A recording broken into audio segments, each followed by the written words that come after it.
Sławkie Chrystusowe bracia, przeczytamy Księgi Zachariasza ze Starego Testamentu, Stary Testament, Księga Zachariasza, rozdział 10, ze Starego Testamentu, Księga Zachariasza.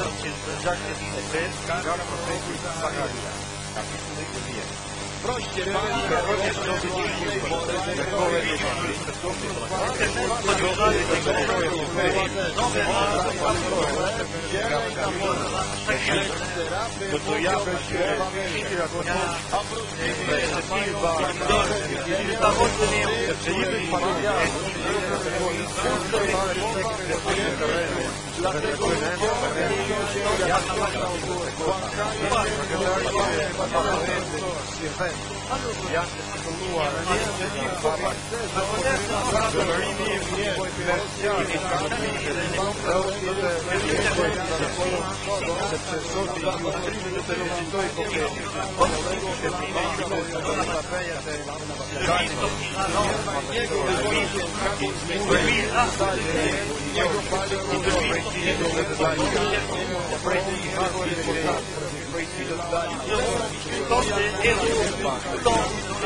Amen.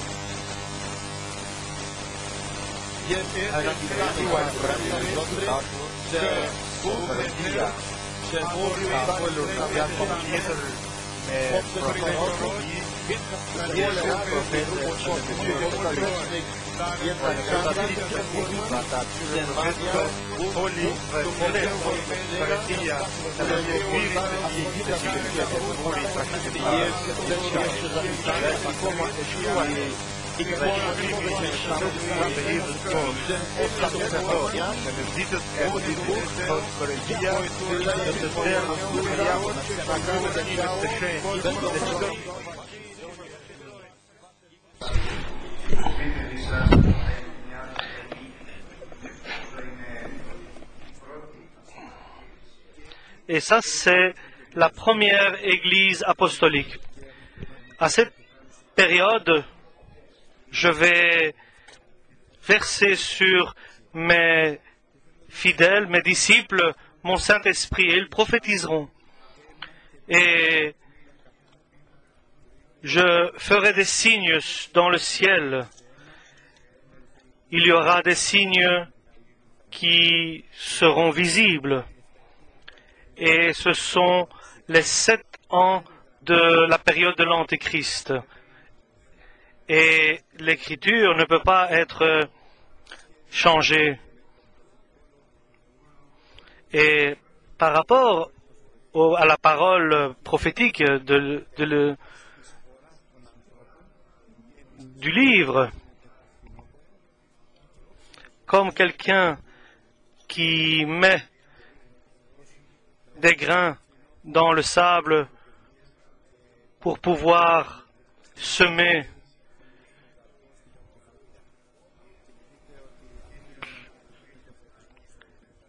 Et nous savons qu'il y a un moment où il y a une période où il y a la récolte, il y a un moment où l'on sème et il y a un moment où on récolte.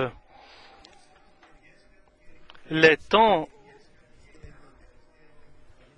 de la fin sera une génération qui sera, comme la parole nous décrit avec détail, commence avec le retour du peuple d'Israël, et pendant 2000 ans, ce peuple était en exil dans le monde entier, était dispersé dans le monde entier et était dans la difficulté et dans la détresse, et ils étaient dans tous les pays du monde. Mais Dieu a prévu une bonne chose pour les fils d'Abraham et d'Isaac et de Jacob. Un retour pour eux pour les derniers jours. Et cela a été fait en 1948. Et c'est de là que commencent les grands signes des jours de la fin. Et les 3 derniers points critiques, ce sont les signes, il y aura des maladies, des tremblements de terre et des famines. Et tous les autres signes dont parle la Bible, ce sont des moments où nous vivons, qui sont des grands tremblements, des maladies que nous vivons.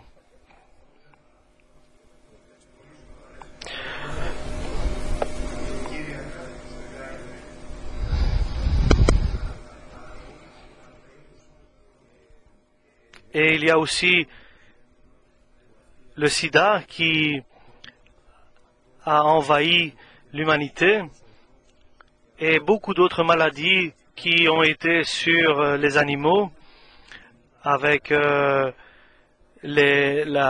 maladie des poulets, des famines qui existaient dans des endroits, dans des pays, dans des contrées. Et j'ai lu dans un quotidien que en Chine, leurs moyens d'existence augmentent. Et si nous arrivons à 1/3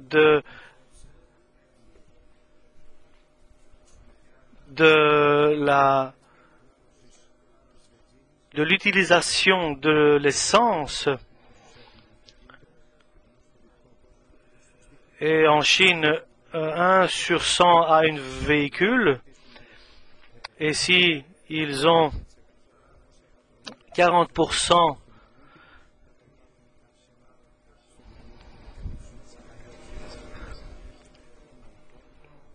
donc avec crainte, tous les hommes voient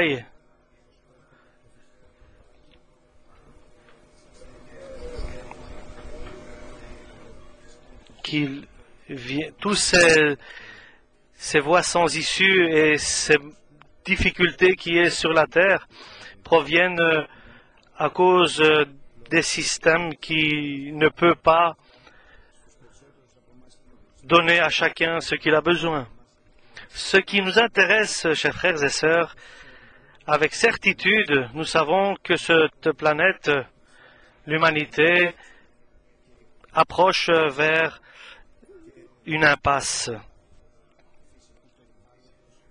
Et l'environnement naturel et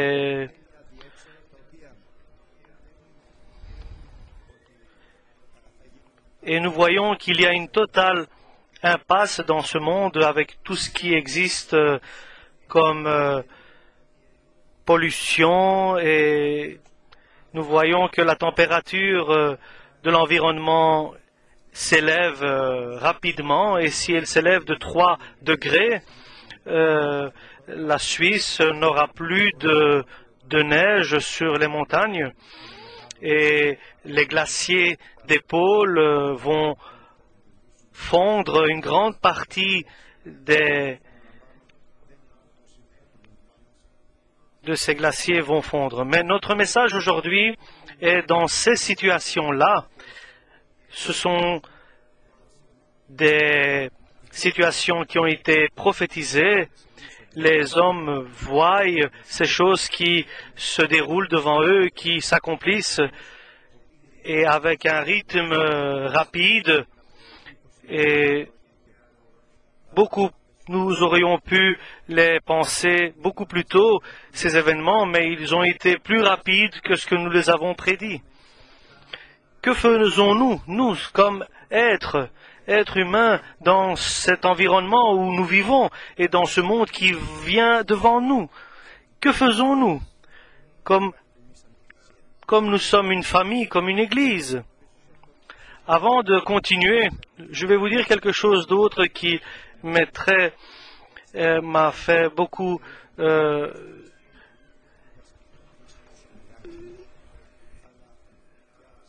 m'a beaucoup impressionné, c'est que ce que j'ai au Cleveland, Ohio, en Amérique, c'est une grande État d'Amérique. Il y a beaucoup d'usines qui fonctionnent parfaitement. C'est l'Amérique, le pays le plus organisé de la planète. Et toutes ces usines une grande partie de ces usines ont été déplacées vers la Chine, ont été transférées vers la Chine. Et cette période, cette région il y avait de différentes personnes de couches sociales différentes, des villages entiers qui étaient d'échelles différentes dans la classe sociale.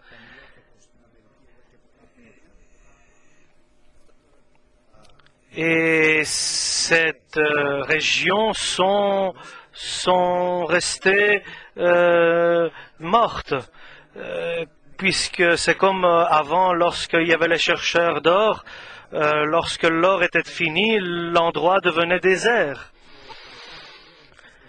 Et ces régions, je l'ai vu avec mes yeux dans un documentaire, ce sont des régions qui sont devenues désertes. Ils sont devenus mortes, c'est-à-dire sans vie. Et cela se déplace aussi dans les autres États.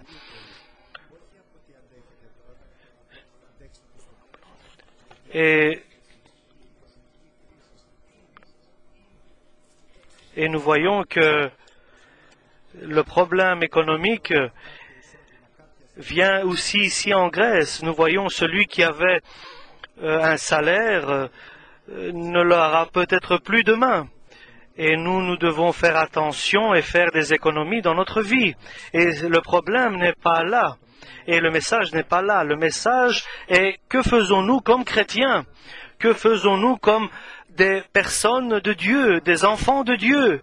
Et je leur ai dit, comme des personnalités et comme une église et comme une famille. Et l'évangile nous conseille et nous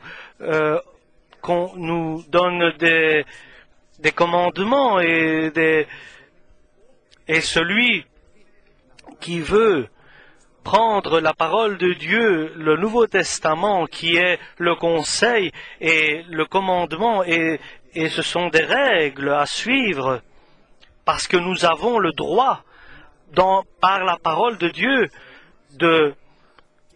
d'établir notre vie, de diriger notre vie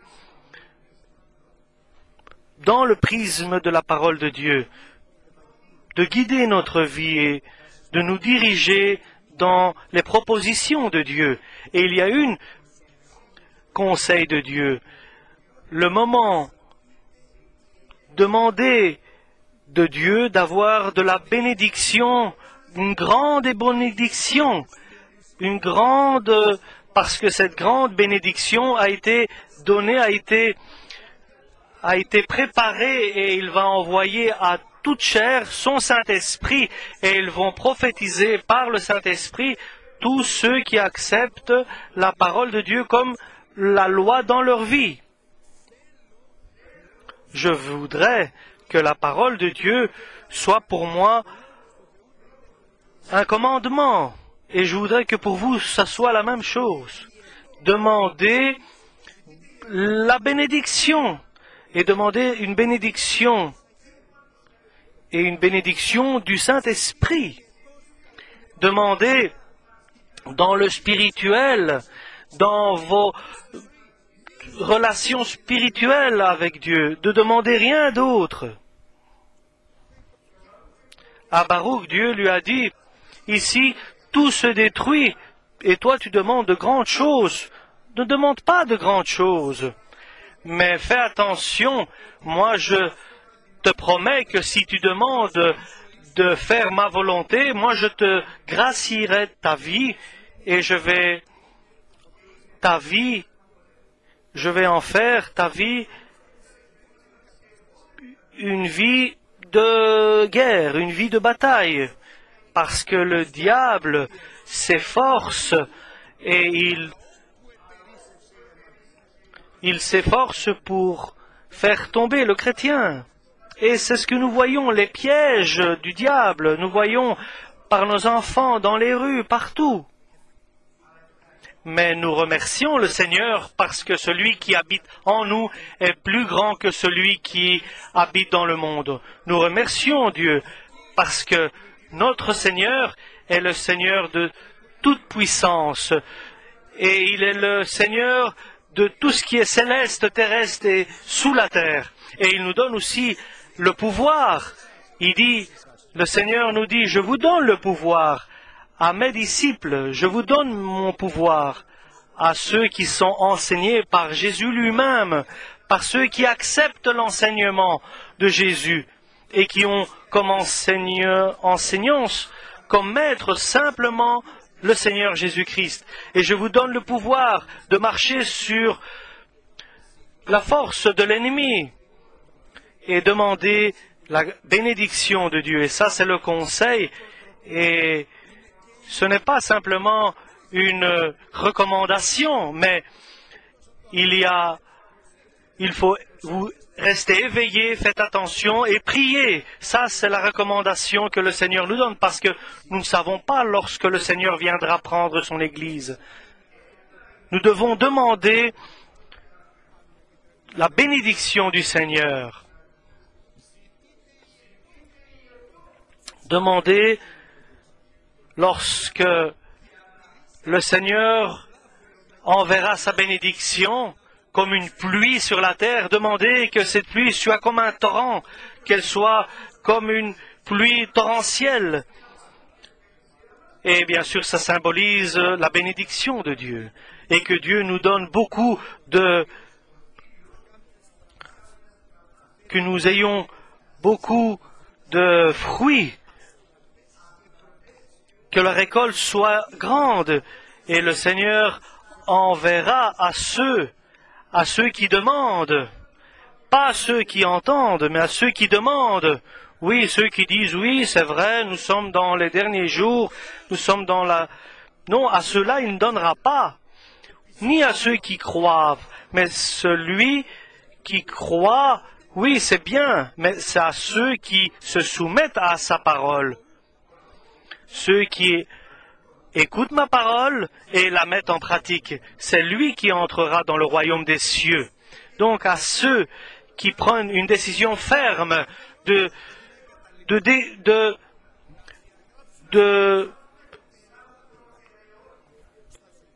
d'effacer tout le reste, nous allons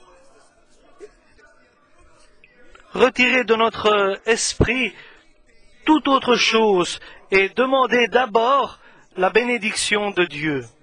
À eux, Dieu va donner une grande pluie beaucoup de pluie, et à eux il donnera une récolte, et il faut que je vous le dise. Le Seigneur va apporter les nuages et la grande bénédiction, et il donnera la fertilité à ceux qui ont compris, qui ont cru et qui ont obéi, qui demandent la bénédiction de Dieu. Et à eux, il donnera beaucoup de productivité et beaucoup de fertilité. Et la vérité est qu'il y aura deux catégories de personnes différentes. Ceux qui seront des idolâtres et les magiciens et les médiums. Ce sont deux différents groupes. De ces chrétiens-là, et nous devons faire attention à cela, ce sont eux qui ont compris et qui demandent la bénédiction de Dieu. Et qui sont ceux qui sont des idolâtres? Ce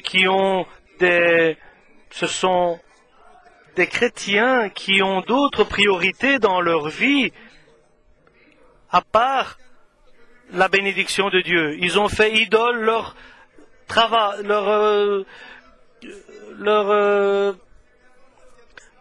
travail, ils ont fait idole leur maison, ils ont fait idole leur vie professionnelle. Et le chrétien fait facilement des idoles dans sa vie. Et il le fait lorsqu'il n'a pas saisi et compris qu'il faut demander la bénédiction de Dieu au moment où le Seigneur enverra sa grande bénédiction, lorsqu'il apportera les grands nuages remplis de bénédictions et de pluie de bénédictions, et à eux il donnera. Et j'implore que le Seigneur nous fasse une église pareille qu'il demande, avec une unique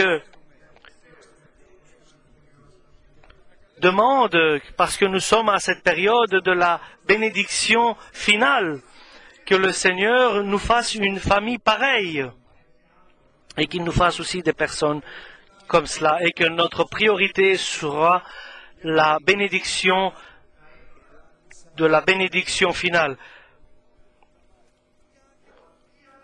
Quoique d'autres priorités que tu as mis dans ta vie, pour laquelle tu pries et tu t'agites et tu œuvres, cette priorité va t'éloigner de la gloire de Dieu. Ceux qui sont des médiums, là nous parlons d'autre chose. Ceux qui sont médiums, ceux qui utilisent les esprits mauvais, qui ont été déchus pour connaître l'avenir, le passé et le futur. Et les médiums sont ceux qui utilisent autre chose que l'Évangile et le Saint-Esprit. Ce sont ceux qui utilisent d'autres avis et d'autres idées pour expliquer l'avenir, le présent et le passé, pour qu'ils entrent dans le présent et dans le futur. Mais seulement la parole de Dieu est la totale vérité, est la vérité parfaite. Ils ont vu des songes, des rêves qui étaient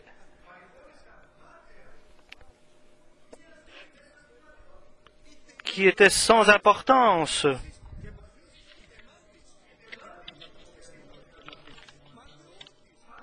Et tout ce qu'ils ont vu était